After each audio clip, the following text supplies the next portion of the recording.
नमस्कार दोस्तों, देसी इन अमेरिका में आपका स्वागत है। मैं हूं राजू श्रेष्ठ और मैं Houston Texas United states of America से रिकॉर्ड कर रहा हूं। आज मैं दो ऐसे बैंक अकाउंट के बारे में बताना चाहता हूं जो बहुत सारे एनआरआई फ्रेंड्स या दोस्त मेरे उनको भी कन्फ्यूज़न है। तो जो अकाउंट के बारे में मैं बोलना चाहता हूं वो है एनआरई अकाउंट और एनआरओ अकाउंट। एनआरई बोले तो नॉन रेसिडेंशियल एक्सटर्नल अकाउंट और एनआरओ बोले तो नॉन रेसिडेंशियल ऑर्डिनरी अकाउंट। इन अकाउंट में क्या अंतर है, मैं 6 पॉइंट से ये एक्सप्लेन करूंगा और मैं कुछ डॉक्यूमेंट भी शेयर करूंगा। But before I go to NRE NRO account और उसका यूज केसेस, मैं बताना चाहता हूँ व्हाट इज एन एनआरआई और हु इज एन एनआरआई। तो एनआरआई वो व्यक्ति होता है जो हिंदुस्तान से 182 दिन और मोर देन 182 डेज इंडिया से बाहर रहता है।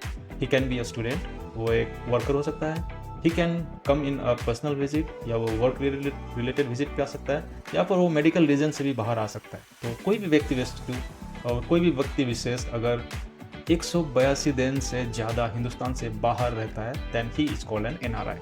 And NRI always hold Indian passports.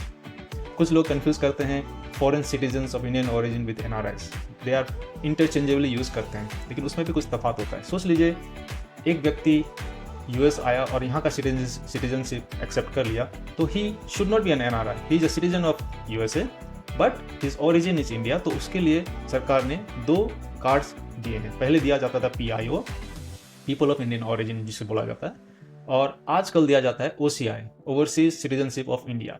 तो अगर आपका रूट्स इंडिया में था तो आपको ओसीआई कार्ड अप्लाई करने से आपको एक ओसीआई कार्ड मिलता है and which gives you the rights to visit India without visa, और वहाँ पर और कुछ भी काम कर सकते हैं, लेकिन उसमें भी थोड़ा रिस्ट्रिक्शन है। But most of the work with that OCI card और पीआईओ कार्ड आप इंडिया में कर सकते हैं। तो coming back to the topic, what is NRE account and what is NRO account. So दोनों अकाउंट में थोड़े से डिफरेंस है। इसमें 6 पॉइंट्स है, जैसे आप कौन से अकाउंट से पैसा हिंदुस्तान से बाहर और बाहर से हिंदुस्तान इजीली ला सकते हैं, जिसको हम रिपाट्रिएशन कहते हैं, वो कर सकते हो। किस में अगर आपकी इनकम इंडिया में हो रही है, आपको कोई रेंट मिल रहा है, आपको स्टॉक में कुछ पैसा मिला, आपको कोई डिविडेंड मिला है, या आपने कोई रियल एस्टेट बेचा है, तो आपको कौन सा अकाउंट रखना चाहिए, एनआरई अकाउंट रखना चाहिए या एनआरओ अकाउंट रखना चाहिए। अगर आपने इंडिया में कुछ कमाई की है तो आपको इंडिया में टैक्स भी भरना पड़ता है, तो आप किस अकाउंट से टैक्स दिखाना पड़ता है, भर सकते हैं, मतलब वो टैक्स कॉम्प्लायंस किस तरह कर सकते हैं। और सोच लीजिए आपको कुछ करेंसीज इंडिया में यूएस डॉलर पे रखना है, तो आप कौन से अकाउंट में रख सकते हैं, एनआरई अकाउंट में या एनआरओ अकाउंट में। और अगर आपको करेंसी का फ्लक्चुएशन और उसका रिस्क मैनेजमेंट करना है, सोच लीजिए आज डॉलर का वैल्यू बहुत ऊपर है, तो आप उसका फ़ायदा उठाना चाहते हैं, तो कहाँ पैसा रखने से आपका वो लाभ हो सकता है। और फाइनली अगर आपको जॉइंट अकाउंट खोलना है, तो कौन से अकाउंट में आप इंडिया से कोई रिलेटिव के साथ अकाउंट खोल सकते हैं, और कौन से अकाउंट में आपको दोनों ही एनआरआई होना पड़ता है, जिसको खोलने के लिए एनआरई या एनआरओ किस में होना था। तो इसी बात पे मैंने एक डॉक्यूमेंट बनाया है जो मैं शेयर करना चाहता हूँ। तो आपको अगर वो डॉक्यूमेंट अच्छा लगे तो आप उससे डाउनलोड भी कर सकते हैं। मैं उसको फर्स्ट कमेंट में एक लिंक भेज दूंगा जिससे आप उसको डाउनलोड कर पाएंगे। तो ये एक डॉक्यूमेंट है जो मैंने आज ही बनाया है, अकाउंट्स फॉर एनआरआईज। तो यहाँ पर मैं 2 तरह के अकाउंट की बात कर रहा हूँ, एनआरई नॉन रेसिडेंशियल एक्सटर्नल और एनआरओ नॉन रेसिडेंशियल ऑर्डिनरी।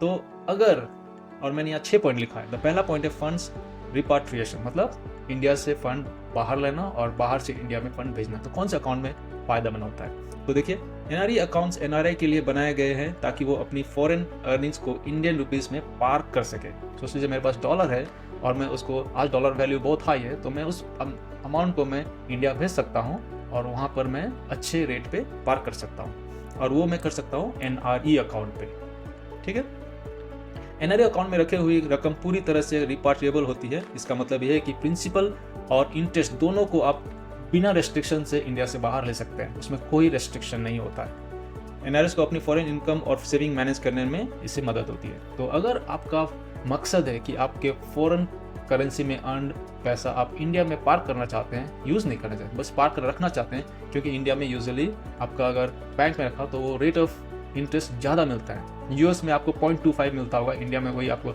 4 से 5% मिल सकता है, तो आप शायद वहाँ रख सकते हैं और वो सेफ जोन होता है, वो एक रीज़न हो सकता है। लोकल ट्रांजैक्शन इन इंडिया, तो सेकंड पॉइंट है लोकल ट्रांजैक्शन इन इंडिया। तो मैं जो बता रहा था, एनआरओ अकाउंट का मकसद है कि एनआरआईज को इंडिया में कमाई हुई इनकम जैसे कि rent, dividends, pension etcetera manage करने में मदद करे। तो आपको अगर इंडिया में कोई आपका घर है जिसको आपने रेंट में लगाया और वहाँ से आपका टेनेंट आपको पैसा देता है, तो आपको उसको NRO अकाउंट में रखना चाहिए, नॉट इन NRE में नहीं रख सकते, क्योंकि आपको NRO ही यूज़ करना पड़ेगा for all the transactions which you are doing in Indian currency. और आगे देखते हैं, NRO अकाउंट का यूज़ करके इंडियन रुपीज़ में इनकम रिसीव कर सकते हैं, बिल्स पे कर सकते हैं, इन्वेस्टमेंट कर सकते हैं और इंडिया में डेली एक्सपेंसेस मैनेज कर सकते हैं। NRO अकाउंट्स में फंड का रिपार्टिशन बेनिफिट NRE से कम है, थोड़ा रेस्ट्रिक्शन है, बट वो उसमें भी कर सकते हो, लेकिन उसमें थोड़ा रेस्ट्रिक्शन है। तो आपको अगर मेन गोल आपका फंड इंडिया से वापस लाना है फॉरेन में, तो आपको NRE करना चाहिए, और लोकल करेंसी में जो भी आपका इनकम होता है या एक्सपेंसेस होते हैं उसके लिए आपको NRO करना चाहिए। ये एक्चुअली बहुत ही बड़ा डिफरेंस है दोनों में। नेक्स्ट है टैक्स कॉम्प्लायंस। NRO अकाउंट्स होना NRI को इंडियन टैक्स रेगुलेशन का पालन करने में मदद करती है। इंडिया में कमाई हुई इनकम को NRO अकाउंट में डिपॉजिट करना पड़ता है और इनकम पर टैक्स देना पड़ता है। तो आपने अगर भले आप US में रह रहे हैं, US में टैक्स भर रहे हैं, लेकिन अगर आपके पास इंडिया में भी टैक्सेबल इनकम हो जाता है तो आपको इंडिया में भी टैक्स शो करना पड़ता है, even though you are not living in India. तो ये चीज़ आपको ख्याल रखना चाहिए। तो आपके पास अगर कोई भी इनकम होता है तो हर साल आपको इंडिया में टैक्स भरना चाहिए। NRE अकाउंट्स इंडिया में टैक्स फ्री होते हैं, तो ये एक बड़ा प्लस पॉइंट है। इसका मतलब है कि NRE अकाउंट्स में फंड पर जो इंटरेस्ट मिलता है उसके ऊपर इंडिया में टैक्स नहीं लगता। सोच लीजिए आपने NRE अकाउंट पे कोई फॉरेन करेंसी से आपने कुछ 10 लाख भेजे और 10 लाख का आपको साल भर में सोच लीजिए 70,000 का इंटरेस्ट मिला, ठीक है। तो वो जो इंटरेस्ट आपको मिला है वो आपको इंडिया में शो करने की जरूरत नहीं है, क्योंकि वो एक NRE अकाउंट है और आप NRO में नहीं रख रहे, NRE में रख रहे हैं। तो आपका जो इनकम है और जो प्रिंसिपल है दोनों ही टैक्स फ्री है इंडिया में।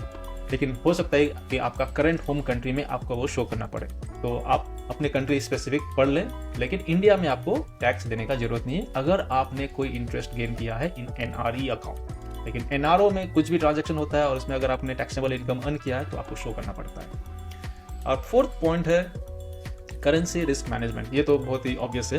NRE और NRO अकाउंट्स रखने में NRIs करेंसी रिस्क को इफेक्टिवली मैनेज कर सकते हैं। वो दोनों इंडियन रुपीस, अगर आपको इंडियन रुपीस में पैसा रखना है तो NRO में रख सकते हैं, अगर आपको डॉलर में रखना है या पाउंड में रखना है तो आप उसको NRE अकाउंट में फंड सेफली पार्क कर सकते हैं और अपने फाइनेंशियल नीड्स के हिसाब से उस पैसा को आप कन्वर्ट कर सकते हैं या रिपाट्रिएट कर सकते हैं। तो ये हुआ करेंसी रिस्क मैनेजमेंट। जब आपका फॉरेन का एक्सचेंज रेट अच्छा मिल रहा है तो हो सकता है कि आप उसको इंडिया में भेजना चाहते हैं, और जब उसका फॉरेन में एक्सचेंज रेट कम हो गया तो हो सकता है कि रुपीस का वैल्यू ज़्यादा हो गया तो आप उसको वापस ला सकते हैं। तो ये बहुत लोग करते हैं ये। Next is investments and savings. हमने थोड़ा सा ऑलरेडी बात कर लिया है। NRIs NRE NRO अकाउंट में यूज करके इंडिया में वेरियस फाइनेंशियल इंस्ट्रूमेंट जैसे कि fix deposit, mutual funds, stocks and real estate में इन्वेस्ट कर सकते हैं। कुछ सालों तक हमारे पास डाउट था कि can NRIs invest in mutual funds, तब ये सुविधा नहीं थी। लेकिन आज के डेट में बहुत सारे फंड्स हाउस है जहां पर NRIs इजीली इन्वेस्ट कर सकते हैं, बशर्ते उनके पास एक NRO अकाउंट हो। तो अगर आपको इंडिया में इन्वेस्ट करना है तो आपको एक NRO अकाउंट खोलना पड़ेगा। NRIs के लिए इंडिया में सेविंग और इन्वेस्टमेंट करने का एक कन्वीनियंट तरीका प्रदान करता है, साथ ही रेलिवेंट रेगुलेशन का पालन करने में भी मदद करता है, जो कि टैक्स कॉम्प्लायंस की बात कर रहे हैं। और जॉइंट होल्डिंग, अगर आप एक जॉइंट अकाउंट खोलना चाहते हैं, आप US में हैं या आप इंडिया से बाहर हैं और आप किसी के साथ इंडिया में या इंडिया के बाहर किसी के साथ आप अगर जॉइंट अकाउंट खोलना चाहते हैं तो इसमें एक रेस्ट्रिक्शन है। आप जॉइंट अकाउंट NRE अकाउंट में सिर्फ दूसरे NRI के साथ ही खोल सकते हैं। आप अगर हस्बैंड वाइफ हैं तो हस्बैंड वाइफ मिलके NRE अकाउंट खोल सकते हैं if you both are NRIs।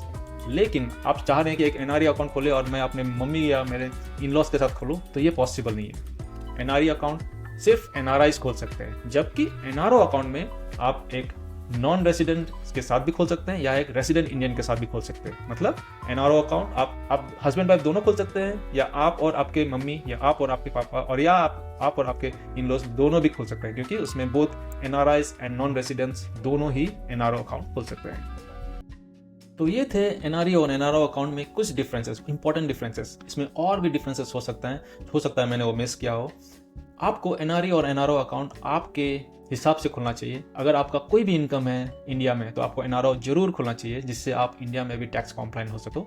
और आपको अगर फॉरेन करेंसी कुछ पार्क करने इंडिया में और आपको डॉलर पे ही कुछ अमाउंट रखने हैं इंडिया में, तो आप NRE अकाउंट खोल सकते हैं। अगर मैंने कुछ पॉइंट या इंपॉर्टेंट पॉइंट मिस किया हो तो आप प्लीज़ कमेंट सेक्शन में बताएं and I will happy to add it in my points. और आपने NRE NRO खोला है या नहीं ये भी जरूर बताइएगा। और अगर आपने खोला है तो आप कैसे यूज़ कर रहे हैं और इसका यूज़ केस कैसा है, आपको किससे ज़्यादा लाभ हो रहा है, please mention them in the comment section and will be happy to respond to them. ऐसे ही देसी इन अमेरिका को सपोर्ट करते रहिए, हम ऐसे इंटरेस्टिंग और यूजफुल वीडियो बनाते रहेंगे।